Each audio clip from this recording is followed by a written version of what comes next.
Welcome to Gospel Tangents, the best source for Mormon history, science, and theology. I'm Rick Bennett. Mark Hofmann is a murderer and a forger.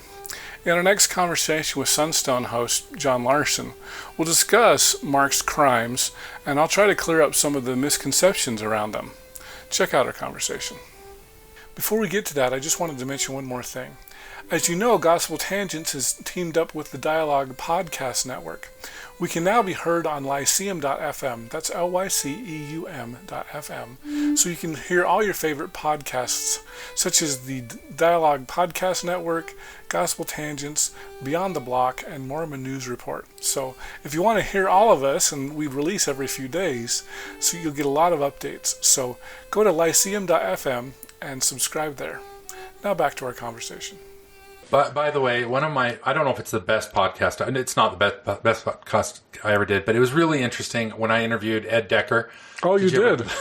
He was hilarious. And I think why the podcast is so funny is I grew up, Ed Decker was the Antichrist, right? He was Saints Alive and the God Makers. He made the God Makers, and when I grew up in the 80s and that came out, that was terrible stuff. Yeah. And you get down to the bottom of these people, they're all just human beings like the rest of us. Well, and the funny thing about Sandra, with Sandra and Gerald Tanner, they were invited to a screening of the God Makers, and Gerald just ripped it to shreds. He's like, they've exaggerated this, and this is wrong, and this is wrong.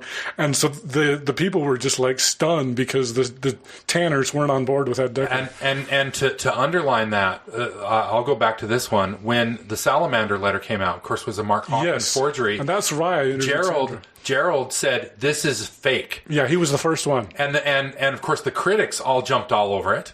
And the Mormons all jumped all over it to try to contextualize it. And he was standing kind of alone in a field saying, he really was. And he was right.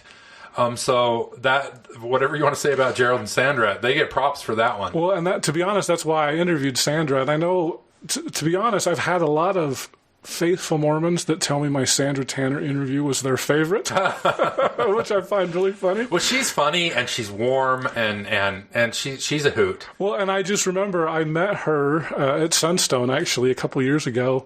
I was going to dinner with Matt Harris and Newell Brinkhurst, who I've interviewed as well.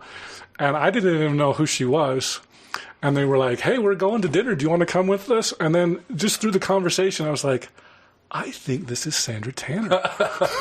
And so we went to dinner, the four of us.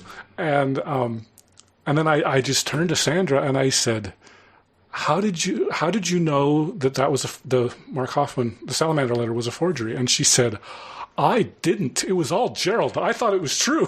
That's what, when I've asked her these sort of questions, she always says, and I'm sure some of it is a little bit of false humility, but she always just says, it was Gerald. Gerald did No, it was Gerald. I mean, because she told me, because she said, Gerald, Mark's going to sue us. And he was like, no, Mark's not going to sue us. And she goes, how do you know? And he's like, because it's fake. He's not going to sue.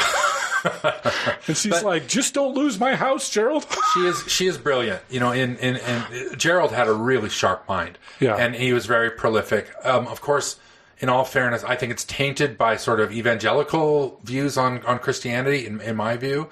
But their criticisms of Mormonism, they tend to be more strident, like I am. Mm-hmm. But their criticisms are everyone still uses some of their guides as like the roadmap to where all the problems are. Yeah, well, and I think a lot of people, because, I would like to consider myself a faithful Mormon, a church-going Mormon. I'm a believer.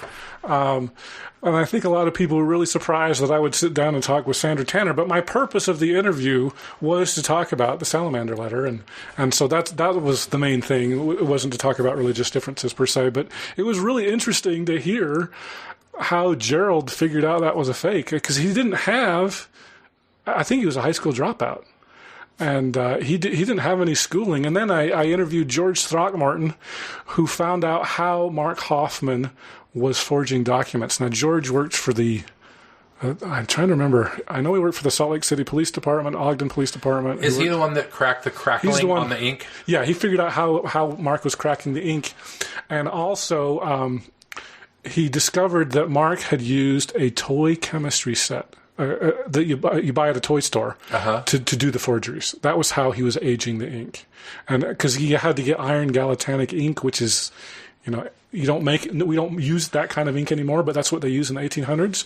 And this toy chemistry set had a recipe on how to make iron galvatanic ink. Hofmann is a murderer, right, and a criminal, but Jesus, that man was brilliant. He was brilliant. And in ways... And he's got horrible handwriting, too. And we still don't know because...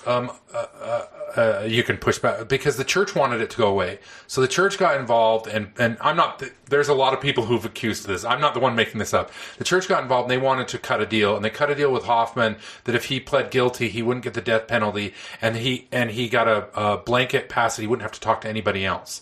So he didn't have to answer any questions. Well, that's not exactly true. There was a deal cut, and if you want to get into all the details, watch my George Throckmorton interview because we talk about that. And also, Sandra was very angry that a deal was made because she's like, I think we could have got the death penalty on him.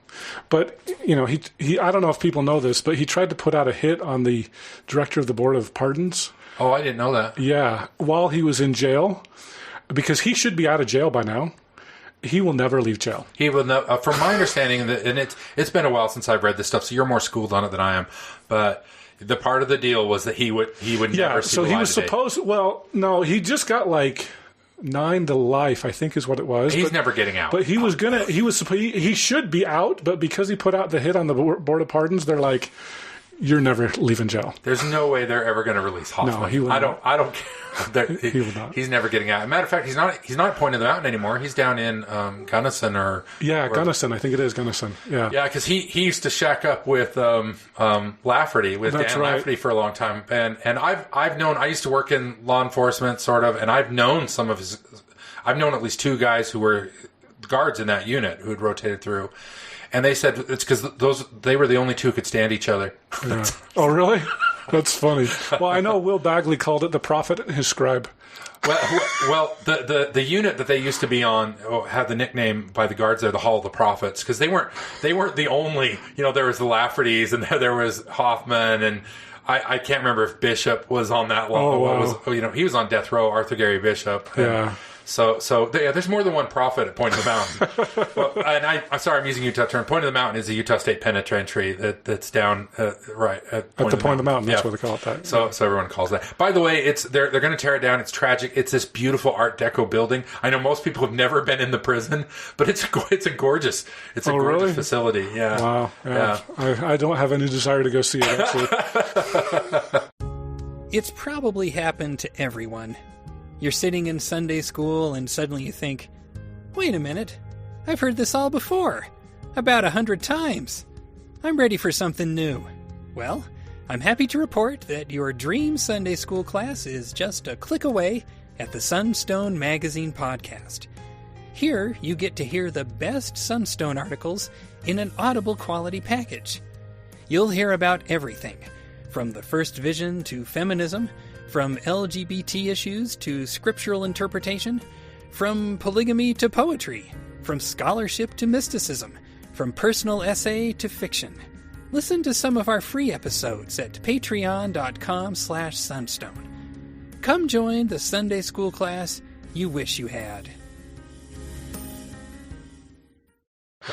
But yeah, so Mark was supposed to spill the beans, and he never did. George talks about it. There were some mistakes done in the prosecution, and they should have had him tell the stuff before they'd cut the deal, and they didn't. And so then he had no incentive to talk after that. And so, yeah, a lot of the stuff that he was supposed to tell, he never told.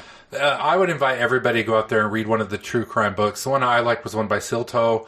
That's the best. That's one of the best ones. I think it's called Salamander. Yeah, and it's even if you remove yourself from Mormonism, it's this fascinating tale of this guy and how human beings get in over their head. Because I think it was one of those things that just kept getting out of hand, and he had to keep producing more forgeries and then. But that still doesn't explain why he went to murder. Well, yeah, and then the other good one is Richard Turley's Victims. I know Kurt Bench recommended both of those books, and they're both. If you want to learn about the Hofmann forgeries and murders, those 2 are the best books out there. I've read Victims. I have a few problems with it, but that's probably a topic for another day. And Rick, this kind of thing that you keep dragging me into. It's your fault. You keep dragging me into the ground. This is why what you're doing is so fascinating. And I'll admit this. I think there's times in my life when the podcast I wanted to produce is the one that you actually have. Oh, produced. wow! Thank you. So congratulations. I have too much of my own smarminess into it. Too much of my own opinion. And I think you've done a really fantastic job of threading that needle. That is a really hard needle to thread. And that's what I've been trying to do. I try and just not to be too polemic, and I will cut arguments off very quickly. I just won't put up with it. But I am trying to thread the needle. I want accurate history. I don't want to be too faithful. I don't want to be too faithless, too critical, whatever. I just want to be like, this is the history. And there's no such thing as an objective history, but I'm trying to get as close to that as possible, and that's why I'll interview Ugo Perego and Simon Southerton, and you can let the reader decide who's got the better case. So it's fantastic. Again, I highly recommend it. Gospel Tangents. I hope you enjoyed our conversation with Sunstone podcast host John Larsen. In our next conversation, John's going to ask me a very interesting question. So why are you still a Mormon? So, at Sunstone they have that Why I Stay series. It's the most popular session. And I would rather, in my case, I would say, and I think Claudia Bushman said this, so I can't claim credit for it, but why would I leave? If you'd like to hear the entire interview uncut, please subscribe to patreon.com/gospeltangents. And for just $5 a month, you can hear the entire interview without any interruption. If you'd like a paperback version of our transcripts, go to Amazon.com and do a search for Gospel Tangents Interview. Also, if you'd like to give the money to me and not Amazon, please subscribe on my website, and I'll be able to send you a transcript as soon as they are completed, and click the subscribe button. You can also find our latest information on Facebook.com/GospelTangents, as well as we're on Twitter @GospelTangents. And don't forget to subscribe on Apple Podcasts. The link is at tinyurl.com/gospeltangents, and you can subscribe there.